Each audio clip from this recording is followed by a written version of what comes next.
You're tuned in to intellectualradio.com.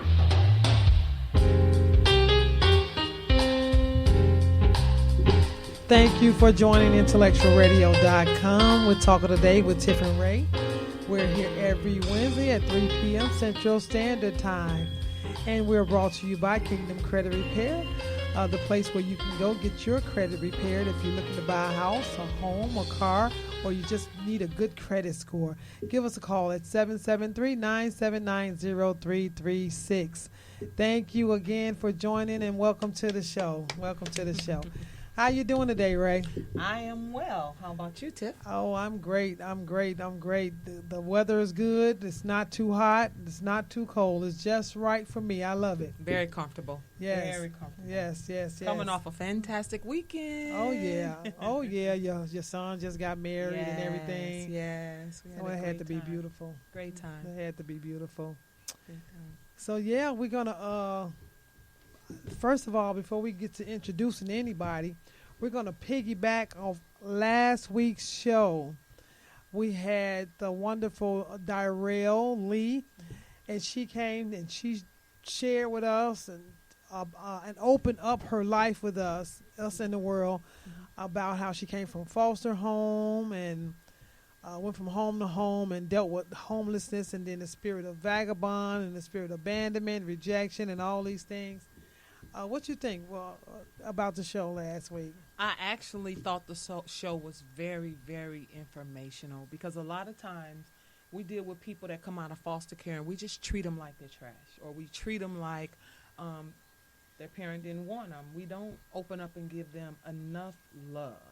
So I really appreciated her opening up and explaining and telling us her story and how she overcame some of the stigmas that comes from being homeless and a foster child. Yeah, she really did open up. And we received, before we can even get off the show, before the show was over with, we started receiving phone calls, text messages about all week. People all week. Yeah, pretty much people just sharing how that was their story. And it was people that I had known for over a decade that I never knew. You just never know who's going through something. And a lot of times you don't even know somebody else's story. That's right. You don't know their story. And I was just shocked. Like, one of the sisters texted me and was like, tell her I said great story, and tell her that was me. Mm-hmm. And I'm thinking, it was, I thought I knew you, Yeah. And we can sometimes believe and think that we know people, but they have stuff hidden that they're ashamed of, that they don't want to share. Right. And sometimes it takes people like Darrell to come out and share. And transparent. Expose those hidden areas, those areas that are hurt, that are very sensitive, that you really don't want to release. But once you understand the wholeness of being free from holding the bondage of just holding on to a secret, you are fine after that. And then you're easy to tell anything. It's much easier for you to open up about anything after that. True. That's true. And we also want to thank you guys for watching and thank you guys for continually supporting Talk of the Day with Tiff and Ray. I'm so used to this all about you. We're not going back to that one. That one is gone. But I'm so used to that show. Well, we thank you all for following us, for commenting, for engaging, for calling in, for joining us, for supporting us, for going and like our page. We have a page called Talk of the Day with Tiff and Ray. We actually have two of them. One of them is a group page and one of them is a fan page. And so we'd also like you to go join those pages and engage with us and share with us your comments, share with us where we can do better. Share with us maybe if the story helped you or helped someone that was listening, okay? We thank you so much again. Again, if you're struggling with your credit, give us a call, 773-979-0336. We will no longer prolong it. Oh, Ray has something to share with you all about those gifts I was telling you about, guys, about the surprise gifts. And so she's going to share with you how you can win this gift, okay? So what we're doing is a Talk of the Day giveaway, and I believe that we're going to do that. We've agreed to do it once a month. And what you guys have to do is today, on the day that we announce the show, you have to answer the question, not on previous shows, but on the day that we announce the show, you have to give us the answer to the question. And today's question is, Go ahead. who can post to our page today, to today's show, our very first guest? If you post that to our page today, to our show today, the very first guest on our show, Talk of the Day with Tiff and Ray, you win a prize. They have to also share how it impact them, not just just that additional to how that show impacts you. Okay. Because in order for you to remember who the very first guest was, it had to impact you in some type of way. Yeah, you remember something about them. That's the truth. And so if you can go on there, you have to be the first one now. Got to be the first one to comment. Put that name in the comment, and we have a gift that we're going to send you, okay? So that's something we wanted to do for you guys. And if you cannot post, or if you don't have Facebook but you do have YouTube, you can email us at TiffanyThompson41@yahoo.com. That's TiffanyThompson, the numbers 4 and 1 at yahoo.com. Thank you. So we're not going to, like I said, we're not going to prolong. Thank you guys on Facebook for the likes and the shares. I see those hearts going up. We really appreciate that. Keep them going. Keep them coming. Keep liking and keep sharing. You don't know who the story is for. It may not be you, or you may feel like you already know. When you think you know, you may not know. But if you feel that way, still share the page. Share the page, share the post, share the story, and even share the YouTube link, okay? So I'm going to allow Raynell, do you have up the bio, to introduce our first guest. Now, our first guest of the month. This is a new month, you all, September, okay? I'm going to go ahead and let her introduce him, and so then we can go ahead and we're going to work him with some questions, you all. We want to hear this story. Well, first of all, his name is Adolfo Davis, and Adolfo spent probably over half of his life in the Department of Corrections in Illinois. And today he's going to share with us some of the stories and some of the things he encountered, some of the experiences, some of the things he's learned, all of the ins and outs of the Department of Corrections of Illinois that he encountered. And we appreciate him being here today to even give us information about it, because you never know who can be of assistance to you. You never know who's sitting next to you, what information they have, who they can connect you with. So today we appreciate Adolfo, and we look forward to his testimony as well as his story. And before we go any further, I will not hesitate to ask you, what is your story? Well, at the age of 14, I was incarcerated, and I went to the Juvenile Detention Center on 11th and Hamilton, and I stayed there until I turned 16 when I was found guilty, and I was sentenced to life without the possibility of parole, and I spent 29 years in prison.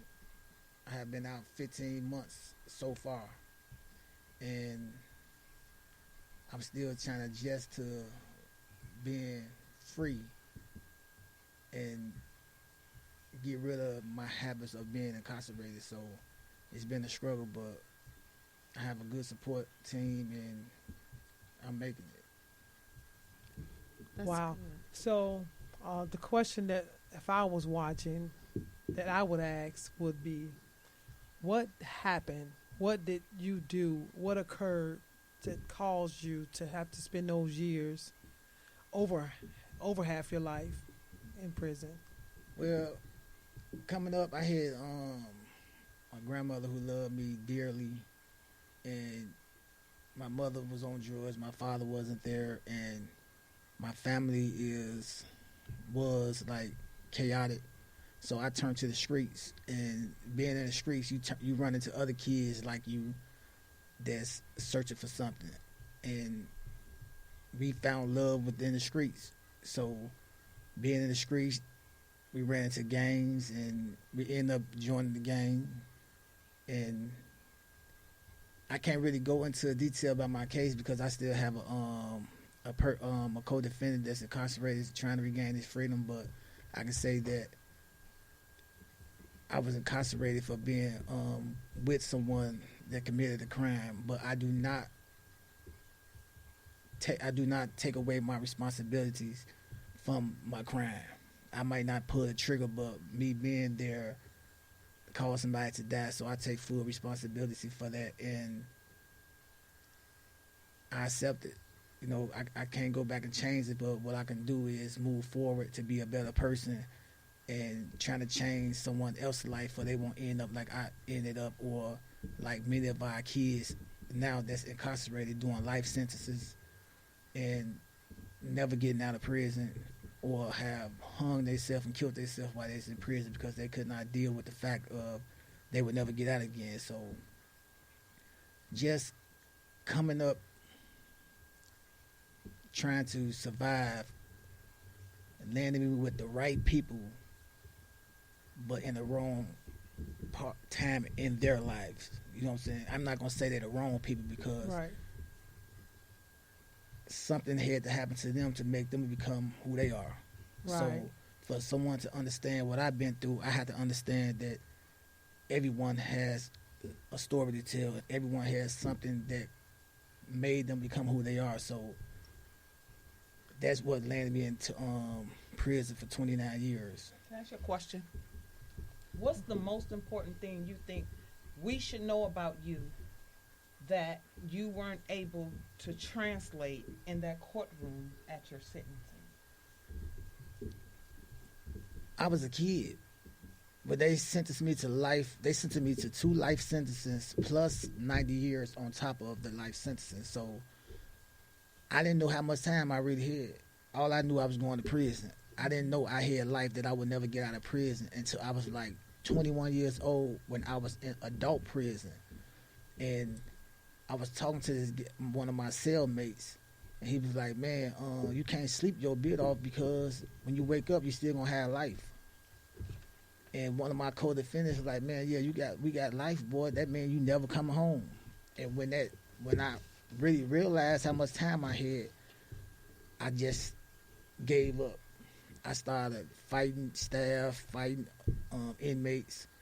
I went to segregation in 1995, and I spent 7 straight years in the hole because I just gave up. What were you thinking when you say gave up? I just didn't care. When I was in juvenile, I tried to kill myself because my grandma used to come see me every week, twice a week.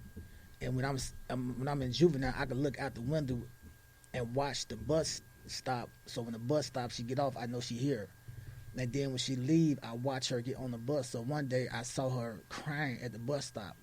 And I just didn't want to cause her no more pain. So that day I took a sheet, wrapped it around my neck, and I tried to hang myself. But the ceiling fell down because my weight was too heavy. And so the staff come in, and they put me on suicidal watch.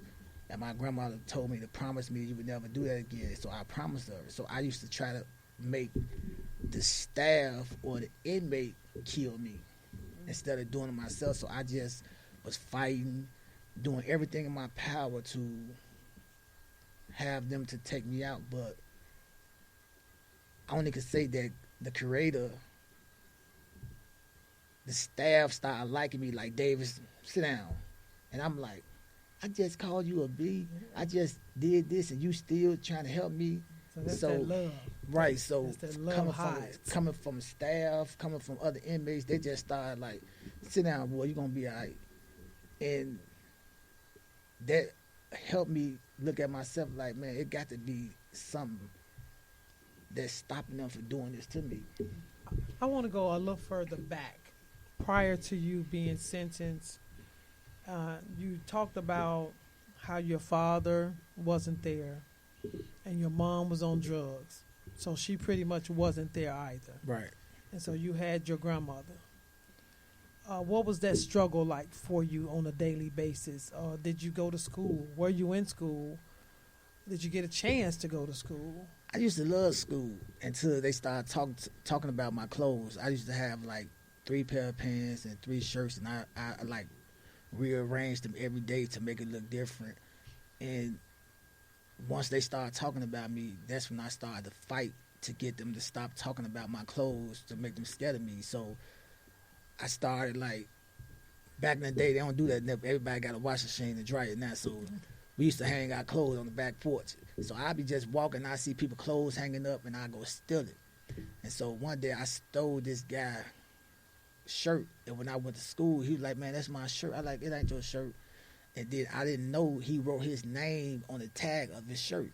So once he said, let me see, and his name was in there, I was so embarrassed, I just started beating him up. And so I stopped going to school.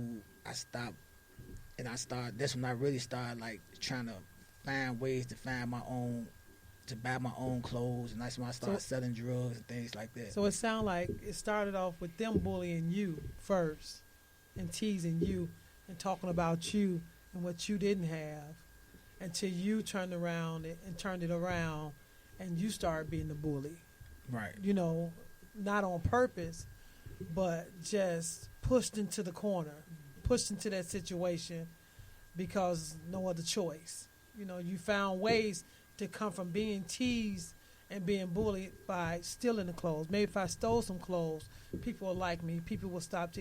I'm sitting here, y'all, with tears in my eyes. I'm serious because I don't know his story, but I know him and I know his wife, and the Lord placed on my heart to reach out to him to come share this story. And I didn't know the depths of anything.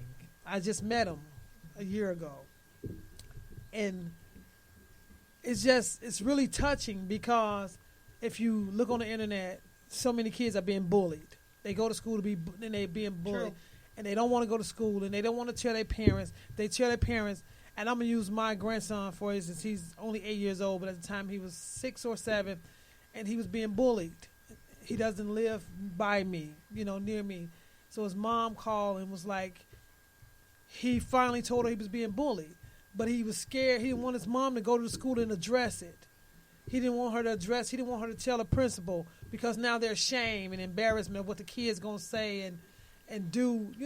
That's huge because one thing leads to another. That's what it sounds like. It's a ripple effect. Like, my grandmother did anything for me, but as a child, I just be like, I wanted my mother and my father. So no matter what my grandmother did for me, I always wanted my mother and my father to step up and be accountable, to, like, take care of me. I wanted to come home from school and be like my mama waiting for me, but it be my grandmother. When I had to do my homework, it was my grandmother helping me with my homework. And she come from the South, so she couldn't know how to read or write well, but she did the best that she can do.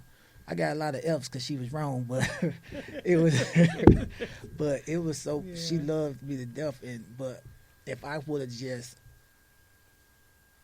was able to realize that I didn't need nothing else but her.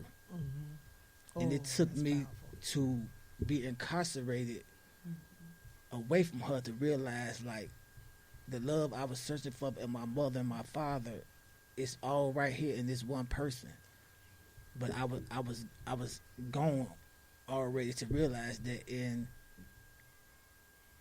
I don't blame my mother and father now. I love my mother and father to death now. I used to hate my mother and father, but I had to realize, like, everyone has something in their life that affected them. Something put my mother on drugs. Something made my father be the way that he was. And I can't tell no one else to be like, man, forgive me for my sins and forgive me for my behavior if I can't forgive my mother and father for their behavior. He just said a whole mouthful. I want to interject real quick because he said something that it took him to go to jail to realize that the love to just receive what God has given me. I can't get, my mother don't have it for me. My father didn't have it for me. And I didn't understand it and I didn't know that. So I rejected my grandmother's love, the one that God gave it. He gave it through her, and I rejected it and still rebelled. And it cost me because we have to receive who God gave us. Listen, it's like, okay, my father gone. Okay? Mm-hmm. I don't have my father in the earth anymore. Now, there's no chance I have to, to apologize for my wrongs or get it right. But God sent me father figures. He sent me spiritual fathers in my life that impacts me and pours in my life and encourage me and build me. And either I still fight with that, my father gone, or I receive the spiritual fathers and the mentors and the mentees that God sent me, is what I'm saying. It's a lot of our young men and women that's incarcerated because they didn't realize what they had as well until we was locked up. And we like, when I was on visits, grandmother was popping up 90% of the time to see mostly everybody in these places. And we'd sit back like, man, watch our grandmothers leave out the window to make sure that they get on the bus. My grandmother didn't know how to drive, so she got on the bus. A lot of the parents got on the bus. So that's why I love to do what I do. I'm a mentor coordinator at Precious Love Ministries in the back of the yard, and I'm a Restorative Justice community organizer.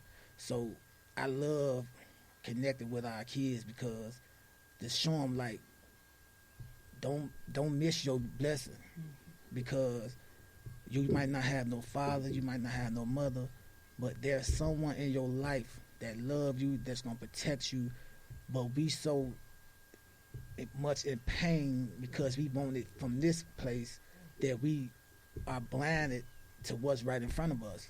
So I show them that, I said, man, don't miss your blessing or you're going to end up dead or in prison like I did.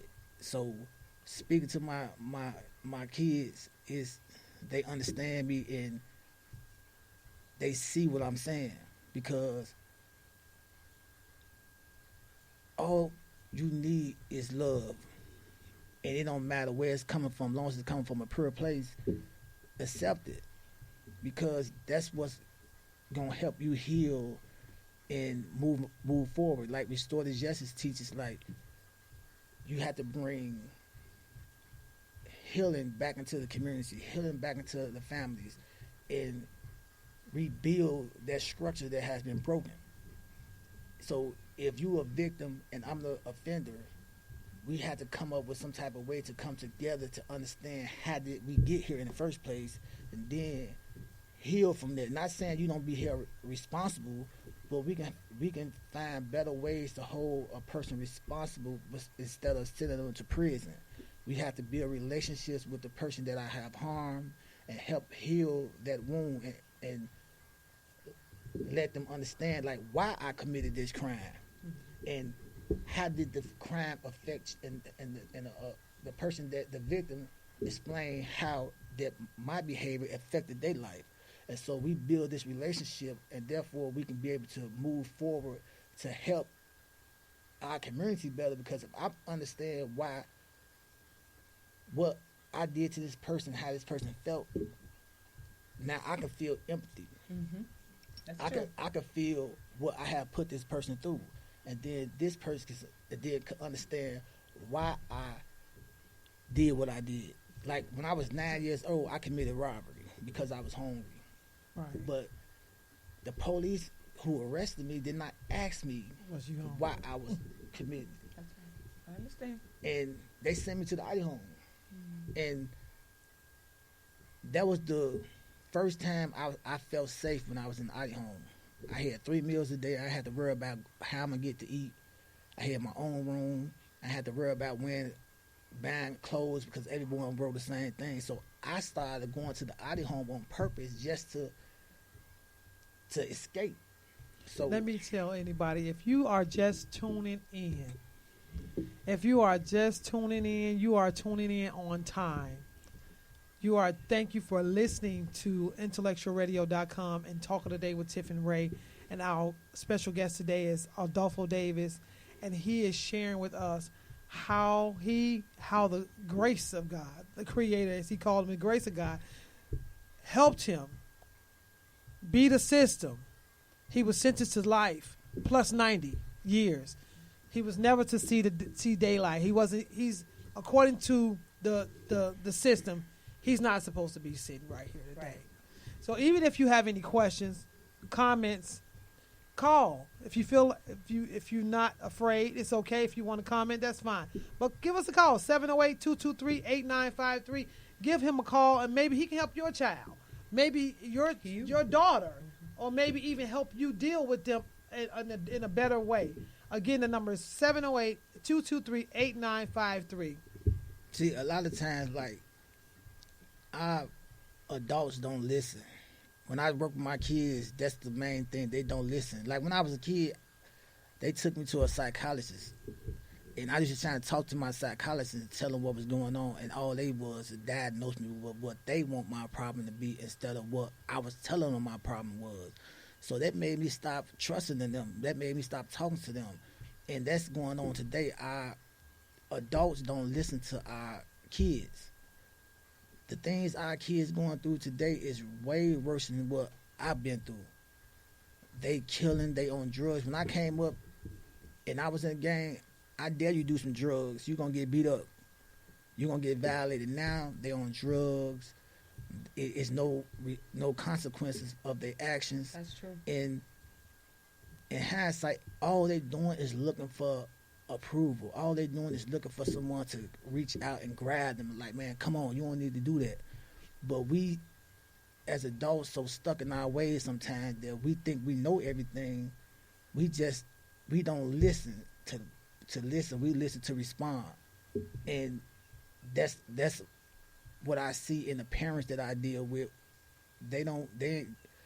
What they say go.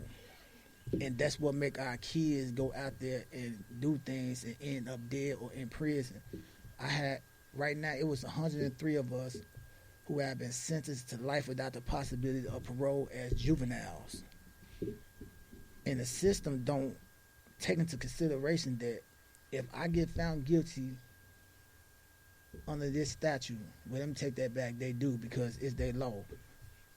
They don't mind throwing a book at you. They don't mind sending you to a system that's doing nothing but making money off you. It's all about business. It's all about money. The thing, I had a job in prison. I did everything: painted, wax floors, strip floor. I get paid $29 a month, and if I did that job out here, I get paid $2,900 a month. Yeah. So the system is just like a slave plantation. It is. Everybody got something into it. So it's guys went to prison for a year, but the system is so corrupted. Them guys, I know guys had a year in prison and been locked up for over 20 years because they'll put you have a year, they'll put you somewhere where somebody got 30 years. So cause conflict. Right, I got a year. And you got 30 years. If you come to me and tell me, give me your stuff, you either gonna give it to me or lose time. So I'm not finna be no punk, so I'm gonna fight back. And then when I fight back and hurt this person, now I'm getting more time. Wow. So it's all designed to keep us in chains. And I got resentenced back in. I got my time took back in 2005. I went back in front of a judge. The judge resentenced me to life without the possibility of parole. Why was that? Honestly, I think she's racist, and she used to be a prosecutor. So anything the prosecutor say, she roll with it. And this same judge is continuing to do the same thing right now on the bench. And they sent me back, and the higher courts had to let me go because they ruled that what she did wasn't right. So the higher courts had to let me go. And this is what goes on every day. It's so many innocent people in prison. It's ridiculous. But the system is designed to, like, we don't care. You being punished. It's the Department of Correction don't correct nothing. It just make your behavior worse because they treat you like nothing. They treat you like slaves. And even the black corrections officers treat you like nothing. You know, it's still a slave mentality. Right. House and right. field. So it's like it's designed to keep you trapped. It's designed to keep you chained, and that's what goes on in our community now. It's designed. I hate that officer got killed, but be for real. How quick they caught that person and people like that. Right. When one of ours get killed, Every day. it take forever to even come to the block and find out what's going on. So the reality is there, but our people just sometimes I just feel our people just like, man, I'm just tired. I'm gonna deal with it, adapt to it. Or is it what you just said, the slave mentality? Because our people were the people that were slaves for all of those years, Right. and they made sure they trained the brains of our people prior to the people that was there before us. Because remember, the people that was there before us still had to come train us after we were born. So they already have a slave mentality. They already think like slaves because they were already trained by these people to think this way. And so is it just passed on from generation to generation? I believe it is, but at the same time, I'm like, you can go to, let's say, the Middle East. The American went over there, took over their country, and helped rebuild their country. And you telling me that you can't go in a neighborhood full of kids And rebuild that. That's the truth. and put money into the community to build. They don't want that. They always want us to want something from them. Anytime we try to do something for ourselves, they send someone in there to destroy it. And when they do that, people give up. You have a few that stand strong, but you have a lot that give up. And then this will happen. Our kids give up because our parents want to be best friends instead of a parent. Our parent want to smoke weed with us and hang on the block with us instead of telling us telling us what really need to be going on. Look, I'm the father, I'm the mother, I'm the grandmother, I'm the grandparent. You're gonna do what I say do, or it's gonna be an issue. If I got to go to jail for putting this belt on you, and it's gonna keep you out of prison or out of the grave, that's what I'm gonna do. But they took the power from our household, and now you put your hands on one of the kids. I'm gonna call it DCFS or call the police. So, but not knowing that this is to help you. Like when I came up, it was like this was a misunderstanding of words and stuff come into play. They say I used to get a whooping, and I started crying. They say, "Stop crying. You being a sissy." If my mother mess around with somebody, and I'm with her, don't tell your father or don't tell whoever, and vice versa, the man and the woman. So you teaching me to lie.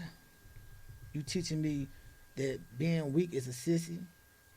So all this time I'm coming up, I'm thinking this is what these words mean. But in reality, when I'm getting whooping, I supposed to cry. I'm in pain. That's right. But and then when I'm telling my father, I'm telling the truth, or I'm telling my mother, I'm telling the truth. You out there doing wrong, but you telling me to lie. So before I even went to the streets, I was emotionally, mentally, and spiritually destroyed. Yeah. The streets just made it even worse. But we are so quick to blame gangs. The first thing he said gang, but the reality of it, I was destroyed before I even went to the gang. There's a sign when you go visit anybody at the Cook County Jail that says, "Spend time with your children at home. Then you won't have to spend time with them here. Then we won't have to spend time with them." That's what it says. If you spend time with your children, then we won't have to spend time with them. And that's a true statement. Very true. It's just sad. And I also think it's also a community thing. Back in our days, I'm talking about my mom and father was gone. the next door neighbor or whoever was able to say something to us, and they was able to let us know that we gonna tell your parents when they get there, and our parents gonna believe what they said, That's right. and they gonna get a whooping. So nowadays, it's don't say nothing to my children. That's my child and my business, and you can't whoop them. You can't say nothing. So now it's like everybody turns a deaf ear. But now you got to realize that that person is the child as well, because a lot of them is young, and they have not been taught by their parents. That's I start looking at it now. It's like something had to affect this parent to act this way. You is not this child best friend. You is this child parent. So therefore, you have to be a parent. When you're not a parent, that means your child gonna look at you like, okay, I got my homie. She my homie or he my homie. That ain't my mother, my father. I could do what I want to do, and they do that. And sometimes I see them hanging out together on the block, and I'm like, is you for real? Even if I was in the streets right now, I would definitely not have my kid hanging out with me in the streets. That's right. Period. Because it's a thin line. Like, man, I'm in the streets, but I'm definitely not. I'm gonna let you be in the streets. So you're not gonna be around me.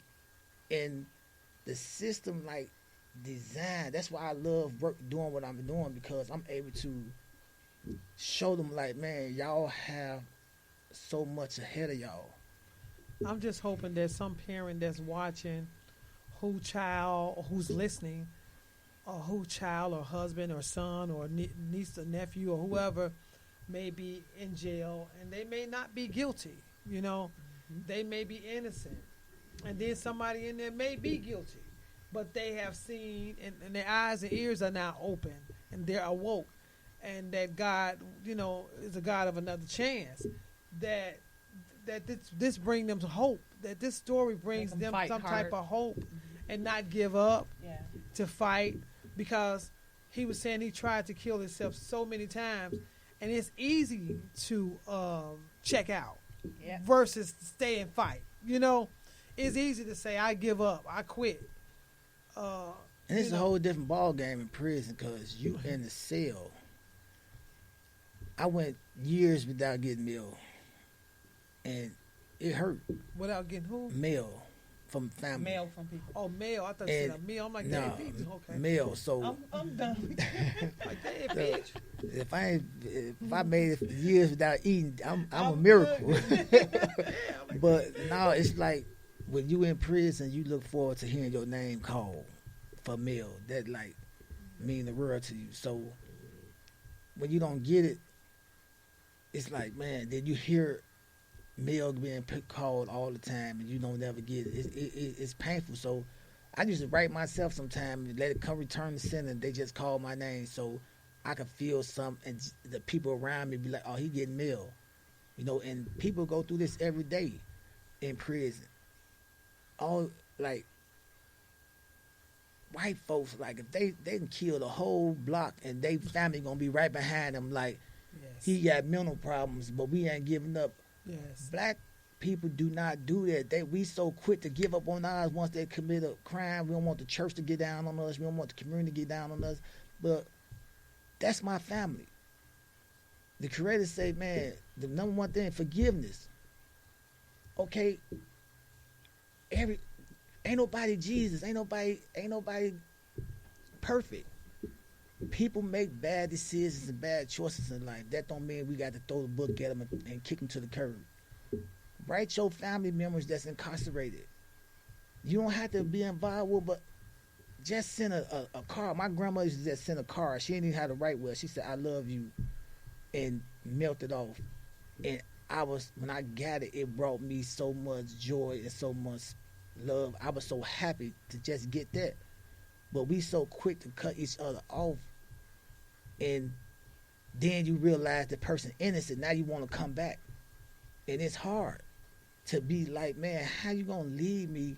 And I've been screaming to you, I'm innocent all these years, over 20 years, and you gave up on me. But as soon as you find out that I'm innocent for real, now you back. You know what's powerful? Because you said it all started at home. It all started at home.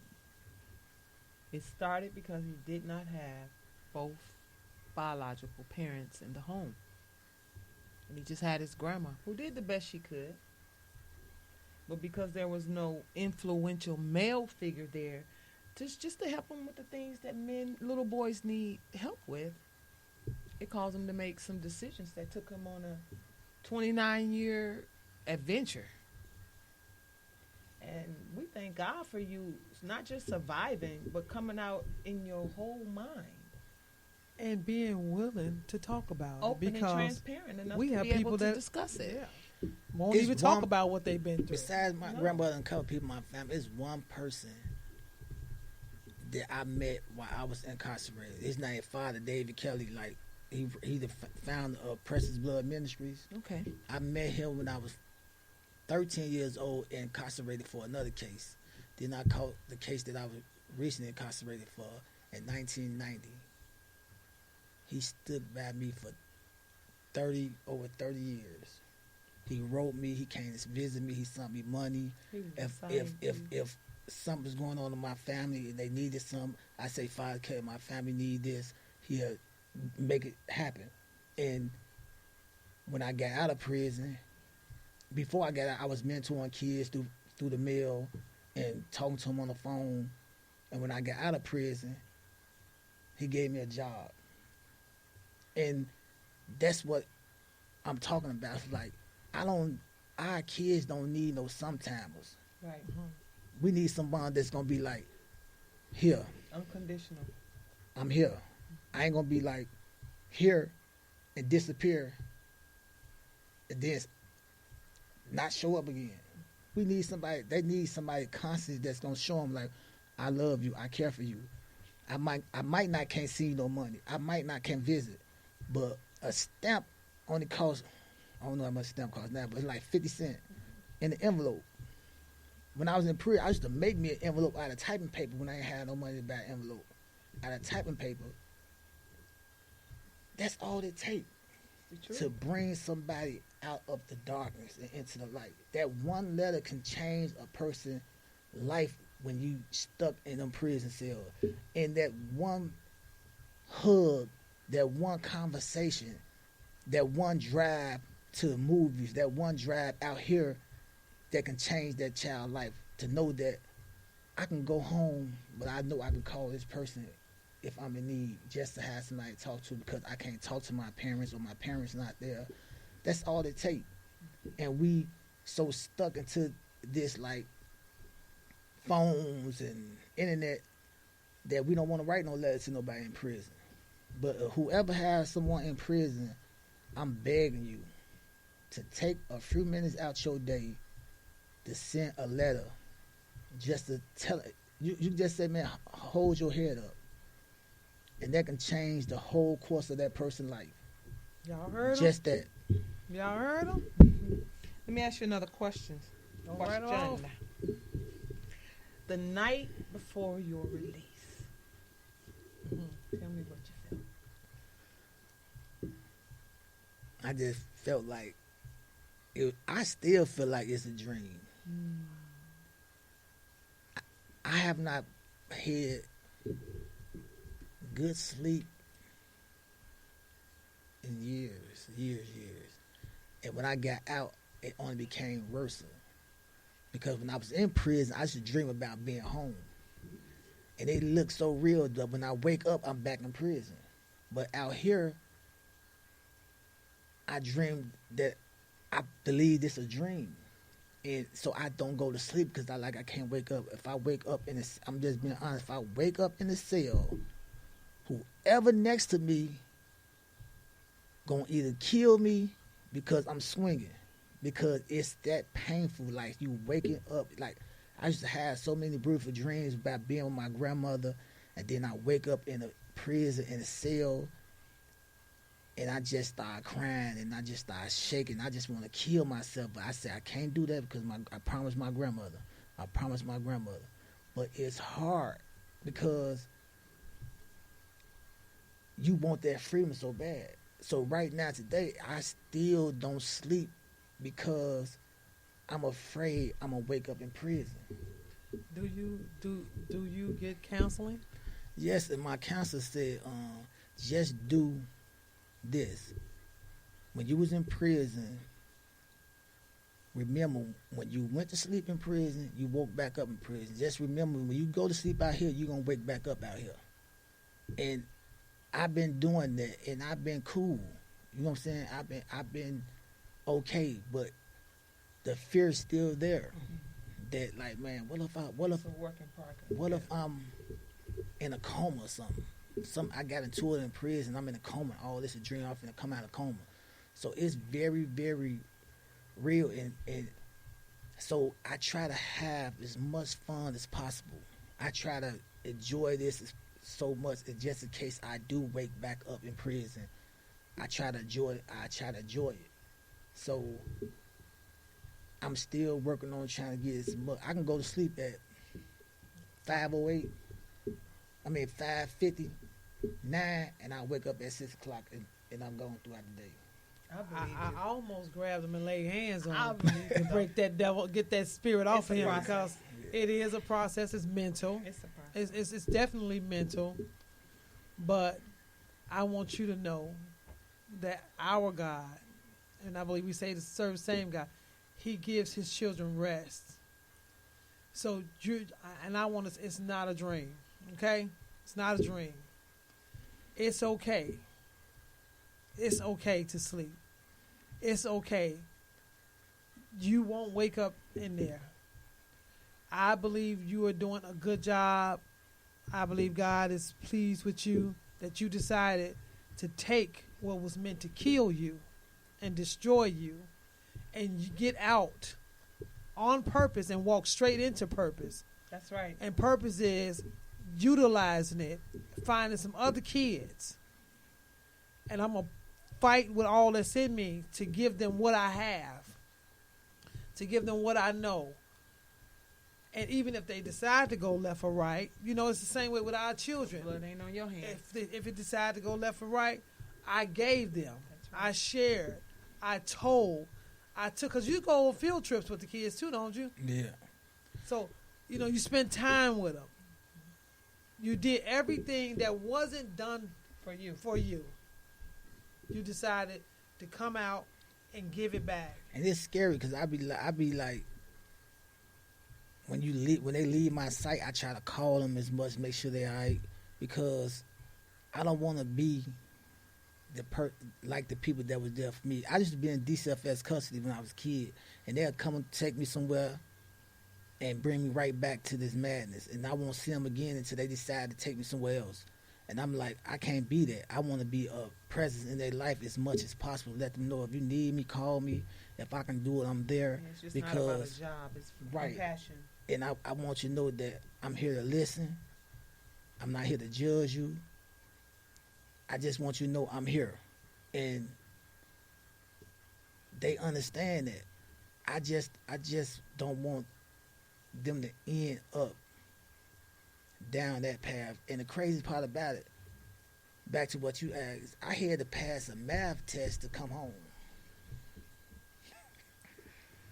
What was that? Y'all hear? Right. I had 6 more months to do. I supposed to came home in August.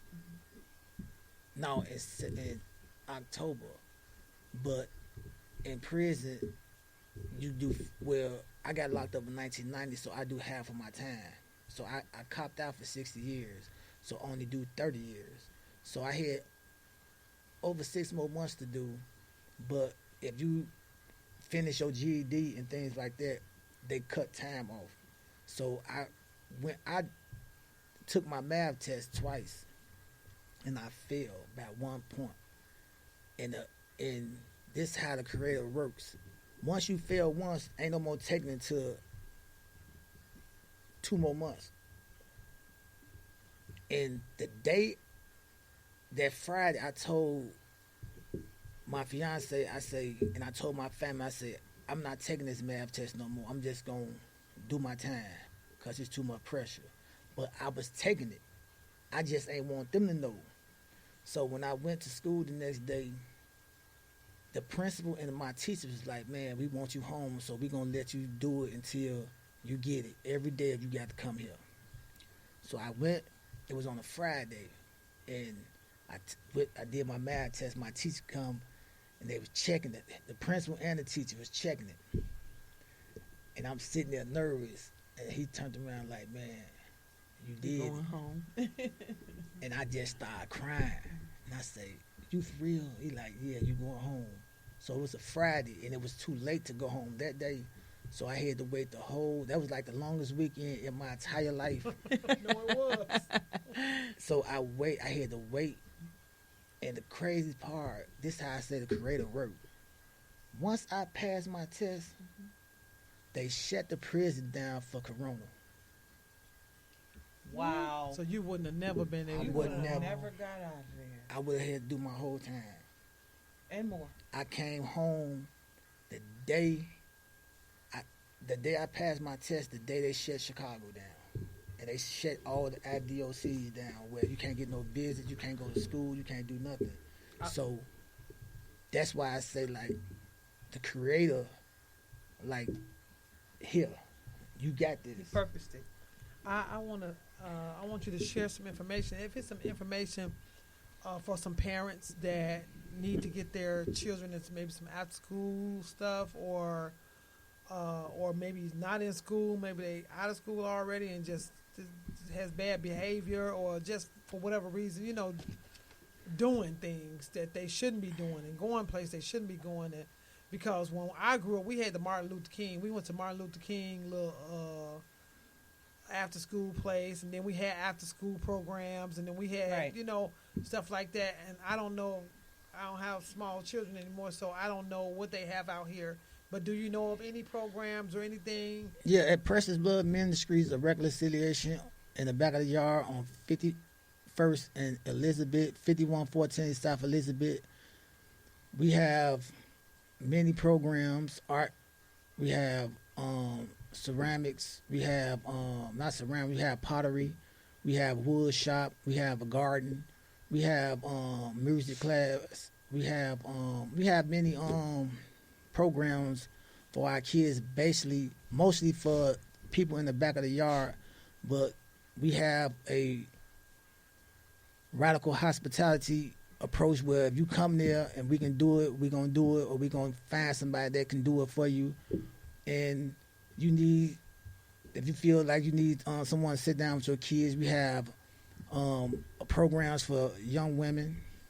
They have their own program, and like I mentioned, I'm the mentor coordinator at Precious Blood. I'm the Restorative Justice Community Coordinator, so you can always bring them up there, and we can sit down and talk and try to figure out what we can do to help. If you out west, up north, out south, wherever you might be, we can connect you to the people that's closest to you to be able to help you. And it was this young man, like I say, I went to DePaul University while I was incarcerated for restorative justice, and my professor, she called me while I was out, said, I have this young man that I think you can help. Now, he lived all the way out west, so I just go pick him up, bring him all the way to Precious Blood to go to school. He got his GED like in 3 months, and he was so happy. His family's so happy. So if we have to make it happen, we're going to make it happen. Because one thing for sure, our kids is the future. So we have to protect them. We have to make sure that they're on point. Because if we don't have no future. So we have to invest our time, our love within our kids. So if you have anyone that you want to bring, feel free to come to Precious Blood, or feel free to call me at 312-316-9337. And let me ask you another question before we get up out of here. Well, I'm gonna put them 2 in 1, and I want you to answer this in 60 seconds if possible. What excites you right now, and what are you looking forward to? What excites me right now is, honestly, my fiance Evelina. She my rock, man. She very, very important to me. She made me believe in myself. And I just love to have fun, you know, because like I say, and I know a lot of people tell me I'm gonna wake up. I mean, I'm free, but I just enjoy life because I honestly took it for granted. Right, and I don't know if I'm gonna wake up in prison. I'm just being honest. It's like, man, I try to enjoy life and give love, be respectful. Like, it's crazy out here because I be opening doors with people and they be looking at me like, "What you doing?" Because don't nobody open doors and anymore. I'm like, I'm sorry, I ain't doing nothing to you, doors. man. Like, it was this lady here, like cases of water, and everybody that's walking past. I said, "You need some help?" She like, "You for real?" I said, "Yes, I'm for real. Do you need some help?" And she said, "Yes, young man. Thank you. Don't nobody do this anymore." And I'm like in shock of how so much have changed. It's like they ain't open no doors. They ain't open no car door. They are not walking old people across the street anymore. And I'm telling you, I'm just being honest, you know. And I'm a woman, but if I see it, I'll do it. You know, I'll do it. It's just the respect. Just to see if they okay, to make sure they okay, I do it. Yeah, the respect level is like different, but I'm so grateful that to be able to speak, to be able to change somebody's direction before they end up in places where I left. And I have many of people that have not made it out of there. And like a friend of mine died of corona, and they didn't give his mama his body. Because he was still on time. They didn't give his mother his body, so she's suffering because she couldn't see it. So, So, well, guys, you have it. This is our first week and our first story of September. And it's a powerful one with a powerful testimony, powerful information, information to help you with your child, the willingness, because people are not helping anymore, the willingness and the vulnerability to just open himself up right here at Intellectual Radio with Talk of the Day with Tiffany Ray, after only being home for 13 months, right? 15 months. You know, we're going to keep him in prayer. That's what we're going to keep. We're going to keep him in prayer that he continue to do what he do. And we're going to pray that dream that we coming against that old dream that he going to wake up. You know, and I understand. I truly understand. But we got to get ready to get up out of here. Well, I thank y'all. And one more thing, if it's not just for kids, we also we have a reentry team that brothers and sisters that's coming home from prison. We have programs as well to help you get a job, help you get your ID, help you get back on the track to do something greater than when you got incarcerated. So give us a call, and I appreciate y'all for this opportunity. It means a lot to me. Give them the number again. 773, that's my old number, 312-316-9337. And give them the address to The address is 5114 South Elizabeth, Chicago, Illinois, 60609. Okay. Saying like we said, go on here, like, share, put your comments in the comment.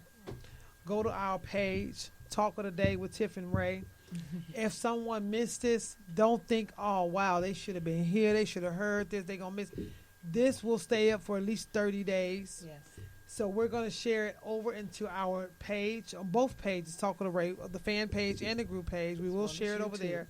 It will be on Raynell Jones' page. It will be on Adolfo Davis' page. And it will be on my page, Tiffany Thompson. It's also on YouTube. You can go to YouTube at Intellectual Radio, okay? You'll find the same story on YouTube. So if anybody that doesn't like Facebook, we get it. We understand. Everybody don't want to do Facebook no more. It's all right. You can go to YouTube and watch it. You can go to, on YouTube, I think our YouTube probably up. Under Intellectual Radio. Under Intellectual Radio, but it's also going to be under Talk of the Day with Tiffany Ray when we're done here, okay? When we're done here. We want to say we appreciate you guys. Don't forget, if you want to win that gift, go in the comment and give us the answer to those questions so that we can get your gift out to you, however we need to get it to you, okay? I also would like to say thank you for joining.